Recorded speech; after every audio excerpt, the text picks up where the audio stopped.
BJP ಅಧಿಕಾರಕ್ಕೆ ಬಂದ್ರೆ ದಕ್ಷಿಣವೇ ಕಾರಣ.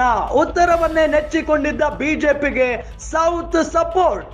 131 ಕ್ಷೇತ್ರಗಳಲ್ಲಿ ಬರೋಬ್ಬರಿ 51ರಲ್ಲಿ ಬಿಜೆಪಿ ಮುನ್ನಡೆಯನ್ನ ಸಾಧಿಸಿದೆ.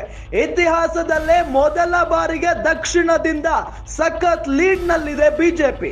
ಬಿಜೆಪಿ ಸಂಖ್ಯೆಯನ್ನ ಹೆಚ್ಚಿಸಿದ ದಕ್ಷಿಣದ ರಾಜ್ಯಗಳು ತೆಲಂಗಾಣ, ಕರ್ನಾಟಕ, ಆಂಧ್ರದಿಂದ ಭರ್ಜರಿ ಲೀಡಿಂಗ್ ಸಿಗ್ತಾ ಇದೆ.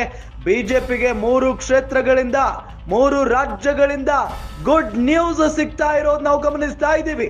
ಬಿಜೆಪಿ ಅಧಿಕಾರಕ್ಕೆ ಬಂದ್ರೆ ನಿಜಕ್ಕೂ ಕೂಡ ಅದು ದಕ್ಷಿಣವೇ ಕಾರಣ ಅಂತ ಹೇಳ್ಬಹುದು. ಉತ್ತರವನ್ನೇ ನೆಚ್ಚಿಕೊಂಡಿದ್ದಂತ ಬಿಜೆಪಿಗೆ ಸೌತ್ ಸಪೋರ್ಟ್ ಕೊಡ್ತಾ ಇದೆ. 131 ಕ್ಷೇತ್ರಗಳಲ್ಲಿ ಬರೋಬ್ಬರಿ 51ರಲ್ಲಿ ಬಿಜೆಪಿ ಮುನ್ನಡೆಯನ್ನ ಕಾಯ್ದುಕೊಂಡಿರೋದು. ಇತಿಹಾಸದಲ್ಲೇ ಇದು ಮೊದಲ ಬಾರಿ ಅಂತಾನೆ ಹೇಳ್ಬಹುದು. ಬಿಜೆಪಿ ಸಂಖ್ಯೆಯನ್ನ ದಕ್ಷಿಣ ರಾಜ್ಯಗಳು ಹೆಚ್ಚಿಸಿದಾವೆ. ತೆಲಂಗಾಣ, ಕರ್ನಾಟಕ, ಆಂಧ್ರದಿಂದ ಭರ್ಜರಿ ಲೀಡ್ ನಲ್ಲಿ ಇದೆ ಈಗ ಬಿಜೆಪಿಗೆ 3 ರಾಜ್ಯಗಳಿಂದ ಗುಡ್ ನ್ಯೂಸ್ ಸಿಗ್ತಾ ಇದೆ.